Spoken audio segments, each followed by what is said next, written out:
Good afternoon, everyone, and thank you for joining today's update on COVID-19 in North Carolina.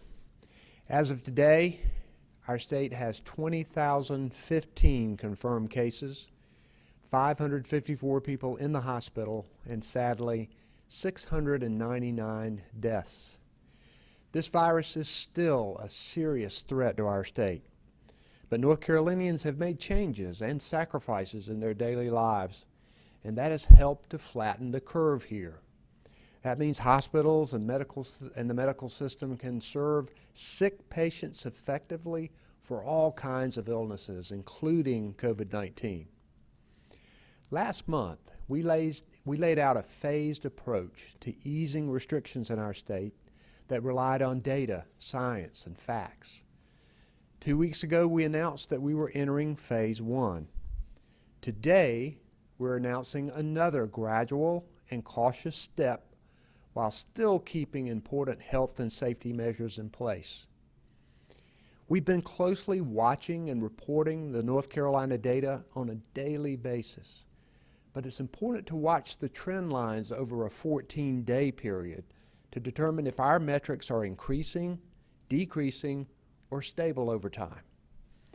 Today, Dr. Mandy Cohen, Secretary of the Department of Health and Human Services, will walk through the status of our key indicators, and I'll ask her to come do that now. Dr. Cohen. Thank you, Governor. I'm grateful for your commitment to ensuring our state moves forward responsibly based on science and data. Your leadership and the collective efforts of North Carolinians have prepared us to move into phase 2 at the end of the week. I'll go through the graphs and you'll see that overall the trends have been stable, but the data also shows us that we need to be cautious and stay vigilant to continue to slow the spread of the virus. As a reminder, we look at a combination of trends that guide our decision-making, including looking at COVID-like syndromic cases, lab-confirmed cases, positive tests as a percentage of total tests, and hospitalizations.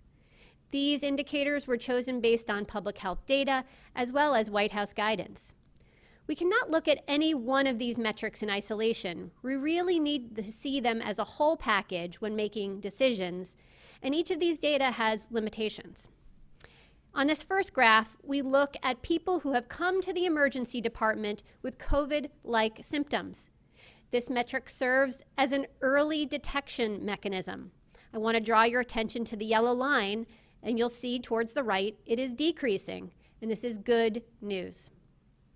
When we look at laboratory confirmed tests, and you look at the yellow line, you will see that they are increasing.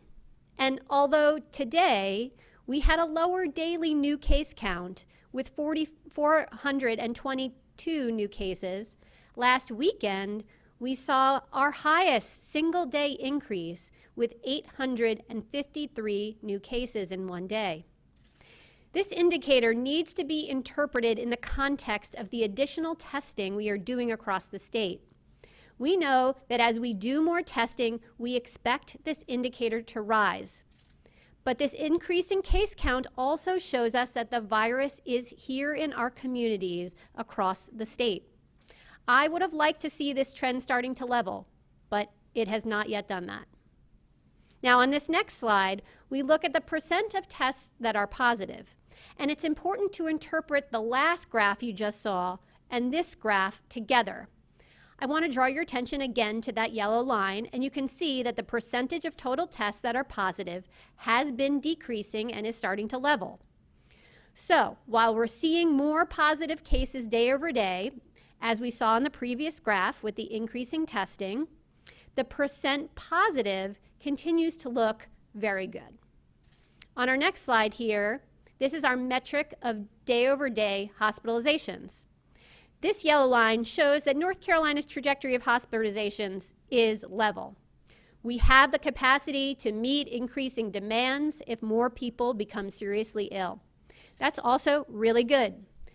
If you notice to the right-hand side of that graph, those last few bars show a slight uptick in the past few days. So we'll want to continue to monitor this trend closely, but overall, we are stable on hospitalizations.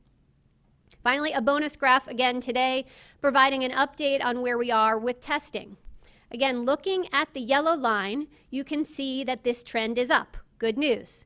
In the past week, we've made significant progress expanding testing, ranging from between 8,000 to over 12,000 tests a day. This is really good progress. All right, so here's where we are today.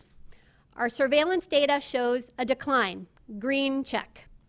North Carolina's trajectory of laboratory-confirmed cases continues to increase. That gets a red X. This rise can be expected as we are doing more testing, but it also signals that we need to take a cautious approach to phase 2. North Carolina's trajectory in percent of tests returning positive has been decreasing and starting to level, which is good news. This gets a green check. North Carolina's trajectory of hospitalizations is level, and we have hospital capacity, so that is very good. Also gets a green check. In terms of our other capabilities, we continue to see great improvements. As I just mentioned, we're doing a lot more testing, and we have posted lists of testing sites on our website that will be updating on an ongoing basis. As of today, there are over 300 sites listed across North Carolina, but there's more to do. We're working with counties as well as partners from the private sector to continue to expand access to testing across the whole state. Our work in contact tracing is advancing, and the Carolina Community Tracing Collaborative has hired 152 new tracers. We're also being very intentional that the tracers who are hired reflect the diversity of the communities they serve. We have now posted on our website the demographics of those contact tracers hired to date. These staff will help support our very strong local health department folks who are experts at contact tracing. So based on what we're seeing in our testing, tracing, and trends, we are moving to phase 2, but we need to move in a more cautious way. Our rising case counts indicate that we need to take a more modest step than we would have originally planned. We need to be incredibly vigilant to slow the spread of the virus. I want to include by noting that our team launched an updated COVID-19 dashboard on the DHHS website today.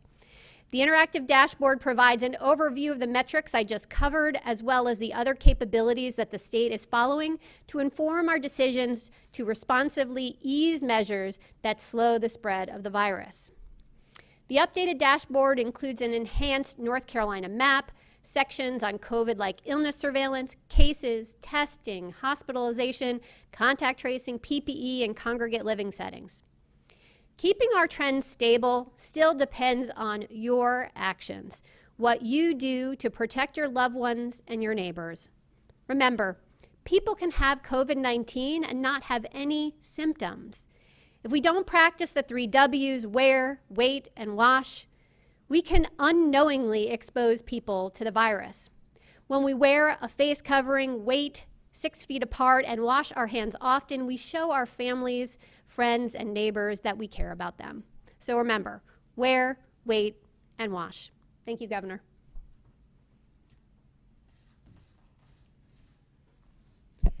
Thank you, Dr. Cohen. Appreciate your leadership, and we're grateful that you have put these numbers together, and it's something that the people of North Carolina can see for themselves. So, because this data shows that we can, North Carolina will move into a safer at home phase 2 on Friday, May 22nd at 5 p.m. Phase 2 is another careful step forward. Since we announced phase 1, the state's overall key indicators remain stable. However, the increases in the COVID-19 cases signal a need to take a more modest step forward in phase 2 than originally envisioned. While I am lifting the stay-at-home order, we are shifting to a safer at home recommendation. And that's especially important for vulnerable people who are at risk for more severe illness. Teleworking, when possible, is also highly recommended. Safer at home means just what it says.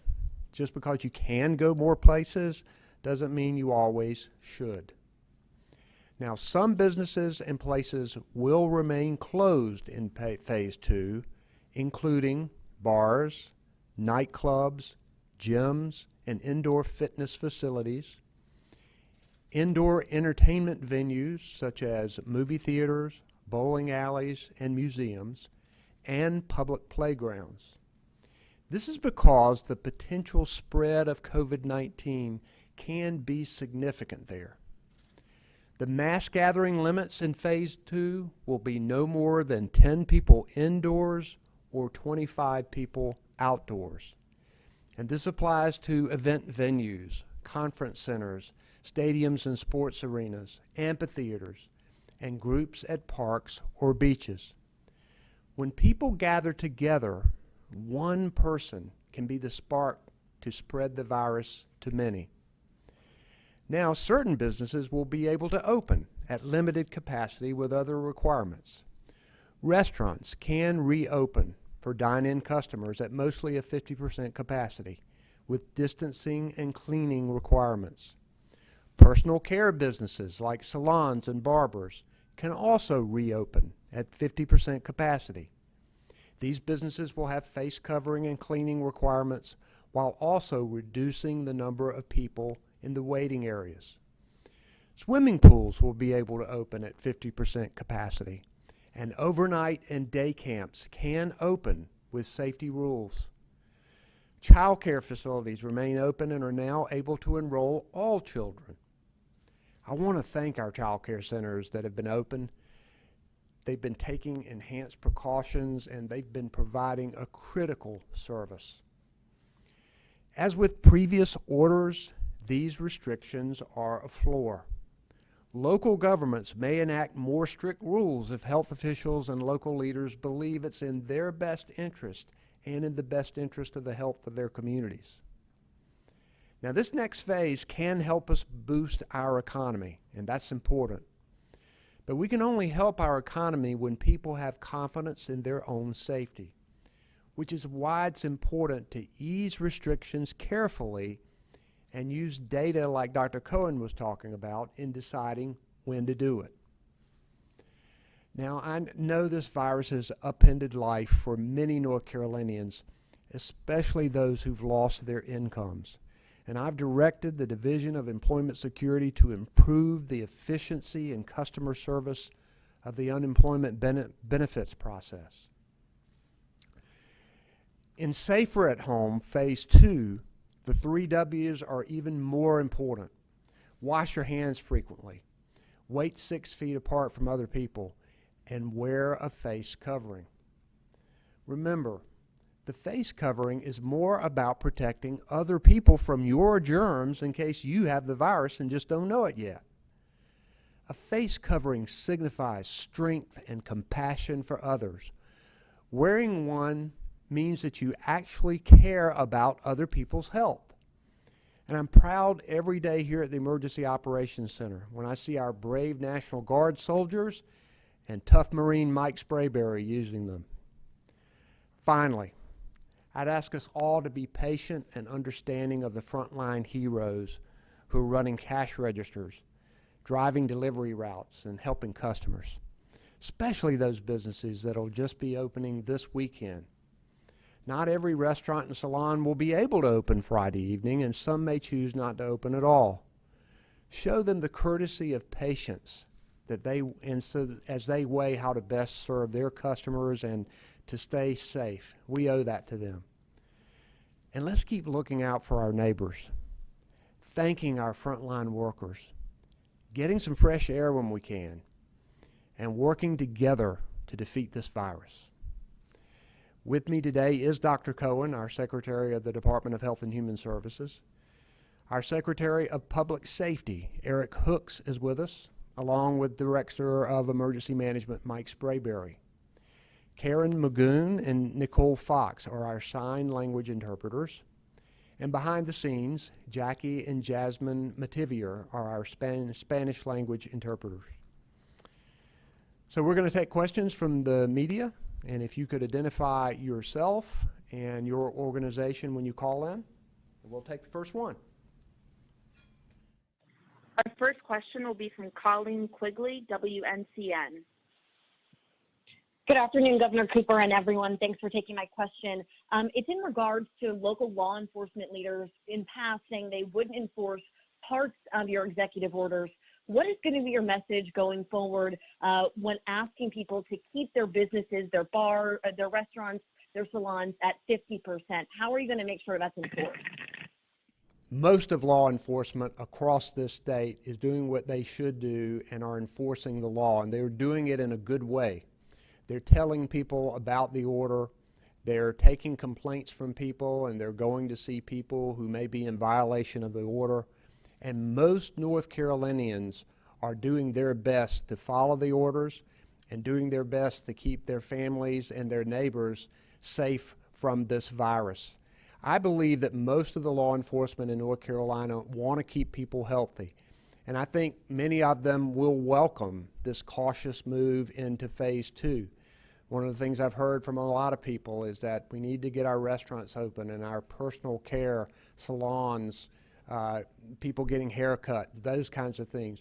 That's going to happen now, and it's going to be done in a safe way. So we hope that everybody can stick together, look out for each other, and that most people will follow these orders and will do what they need to do to wash their hands and wear a cloth face covering and wait 6 feet apart from other people. We've still got some work to do in slowing the spread of this virus, and we need to all stick together to try to do it. Thanks. Next question, please. Rose Hoban, North Carolina Health News. Hi, Governor. So according to several websites that do aggregation, North Carolina still is not meeting the benchmarks set by the White House and other places to open up further. What is it that makes you folks feel confident that you can go forward without seeing an uptick in cases? Well, we know that there are more COVID-19 cases that are being reported. Part of the reason for that is we're doing a lot more testing. And in addition, we have a steady number and a decreasing number of percentage of positive cases.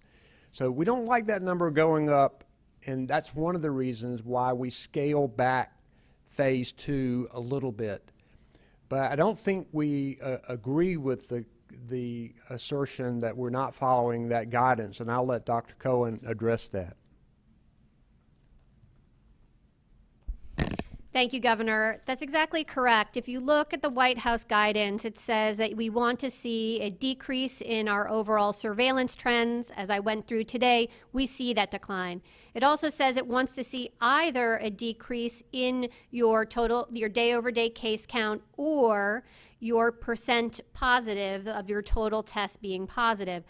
So we are declining on that second. And so the White House said either or actually in their guidance. And so we meet that criteria. And the third was making sure that we have that capacity in our healthcare system and that we are not doing any level of crisis care, which we are not. So we believe we're meeting those metrics. However, as the governor said, we recognize that those day-over counts are increasing slightly. We want to keep our eye on it, which is why we want to take a more modest step forward into phase 2 than we were originally contemplating. And I think that's the appropriate measured approach here. It's true to the data and the science, which says largely our metrics are being met. We are stable. We are meeting the White House criteria. However, we have to recognize this in the context of North Carolina and how we have experienced the virus. I think you know that we never experienced a surge or a spike in cases. And when you don't have a spike, that means you don't see a decline. What we have done successfully is to flatten the curve, which means fewer people get sick at the same time, and that's been very good. And that's what we want to continue to do, and that's what I think this modest next step forward in phase 2 will allow us. Now, we have to do things like the 3 W's, wearing a face covering, waiting 6 feet apart, and washing hands. But if we all work together, I know that we'll be able to keep the level of virus low here in our state. Thank you. Thank you. Next question. Elizabeth Ann Brown, Asheville Citizen Times. Hello, Dr. Cohen and Governor Cooper. This is Elizabeth Ann from the Asheville Citizen Times newspaper. Given what we understand about the trajectory of most COVID-19 cases, they can take 2 to 14 days for symptoms to manifest, if they manifest at all after infection, another several days for people to seek medical care and testing, and then another couple up to 5 days for those samples to process. How can we know confidently what the impacts of phase 1 were before we move into phase 2, even this, although this is a modest step, with that kind of delay in seeing the data from infections that occurred during that time? Great, thanks for that question. I'll jump in here. It's Mandy Cohen. So we continue to look at the data, and not only have we been looking at it for the past 14 days in phase 1, as you know, we've been looking at these trends and been very transparent with those trends for a long period of time. And what we would say is that we contemplated a 2-week period for this phase 1 because we wanted to make sure we saw a first step forward while we still had the stay at home to remain stable. And I think that's what you've seen in our metrics today, right? We were still in that stay at home phase in phase 1. And so we had a longer period of time under phase 1 to look at our metrics and make sure that we were stable. This is the time where we're taking the next step forward, as the governor said, lifting the stay at home order, opening some of the additional businesses, and we want to continue to watch that. That is why this order will be longer than 2 weeks. It will go through, I believe, 5 weeks, so that we can see a longer period of time for these trends as we've taken this next step forward. Thank you. Thank you. Next question, please. Dawn Vaughn, News and Observer. Hi, it's Dawn Vaughn at NNO. Thanks for taking our questions. I have a 2-part related question. There's a proposed bill in the General Assembly today that they were discussing that would allow 50% capacity seating inside the restaurants, like in the order, but have that separate from additional outdoor seating capacity. So why not allow that, where the inside and outside capacity amounts are different? And then with the restrictions at restaurants about social distancing and cleaning, how is that going to be regulated, or is it only going to be complaint driven? Well, first, we've been working closely with the Restaurant Association and a number of individual restaurants in how they operate. And I'll tell you this, there is a strong desire by the restaurants that they want to do this right because they know that safety precautions will be good for business. So what we've done is to put this 50% capacity across the board in the restaurant. Outside seating is not prohibited. We're making sure that there's social distancing in the restaurant. And I think that we're going to see people be able to go in and to feel safe about doing this. I haven't seen the legislation. Dr. Cohen, would you want to address any of that? I haven't seen the legislation, but I know that this is something that the Restaurant Association feels comfortable with what we have done with this executive order today. We must take a cautious approach to make sure this works the right way, to make sure we continue to keep our curve flat and that we don't encourage spread of this virus. And I think where we are right now is a good place for us to be. Thanks. Next question. Elizabeth Johnson, The Daily Reflector.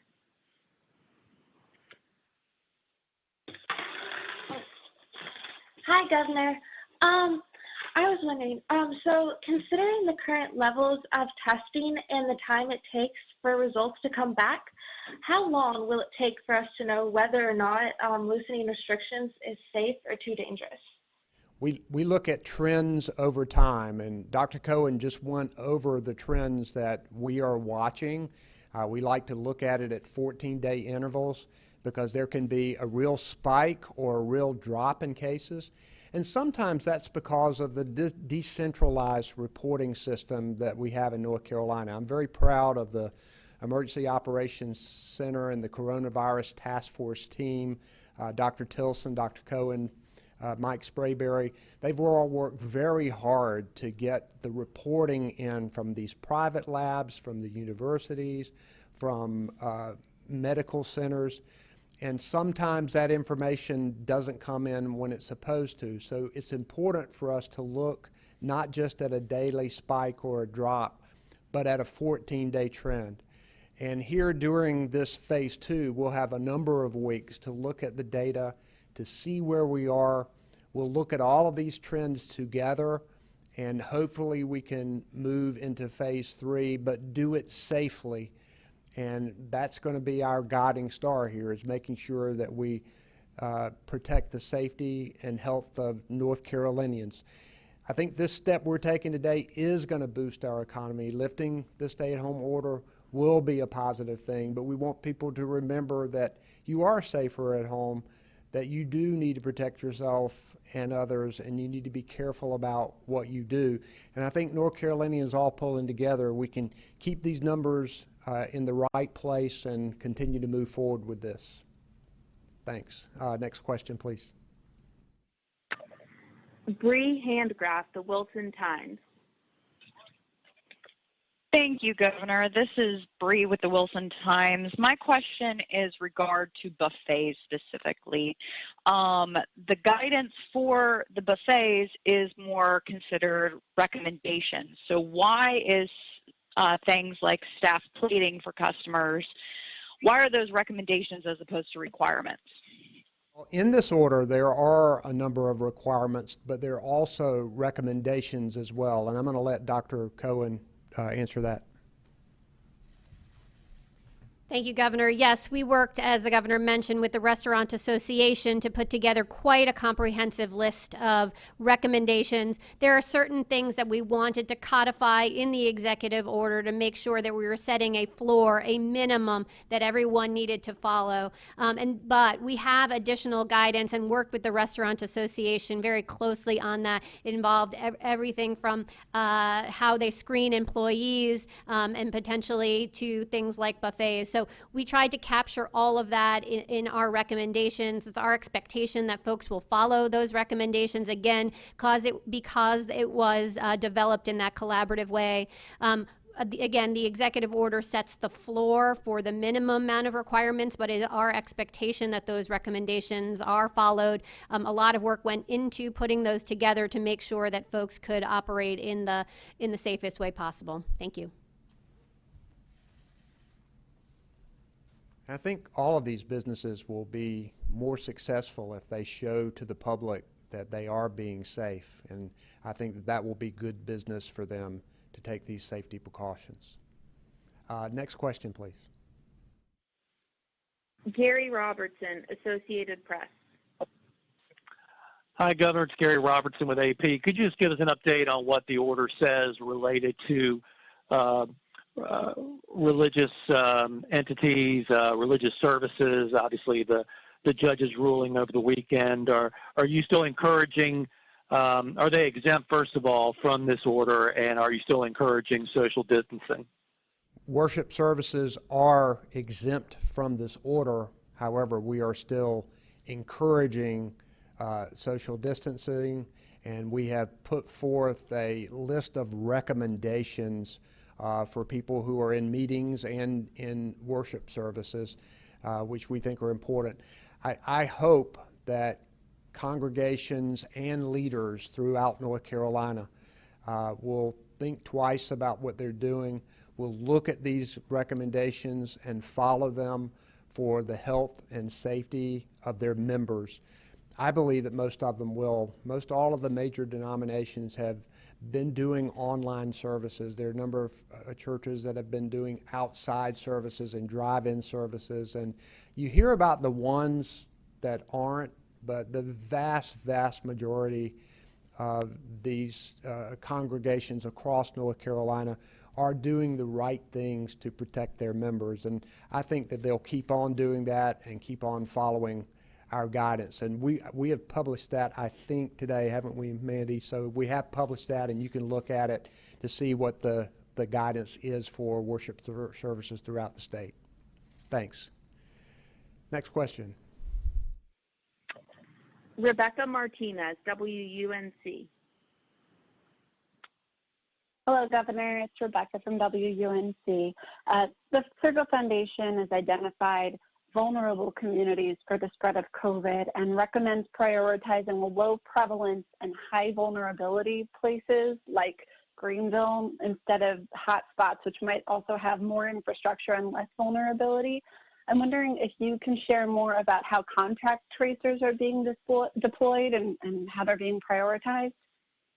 We know it's so important to provide additional help to these vulnerable communities because we are seeing an increase in infection rates in communities of color. And the organization that's putting together the contact tracers are selecting people from all kinds of communities because it's important to have good relationships, to be able to trace people, and to be able to get them isolated to protect populations. And I know Dr. Cohen has been working a lot on that with her testing and tracing team, so I'm going to let her talk about some specifics.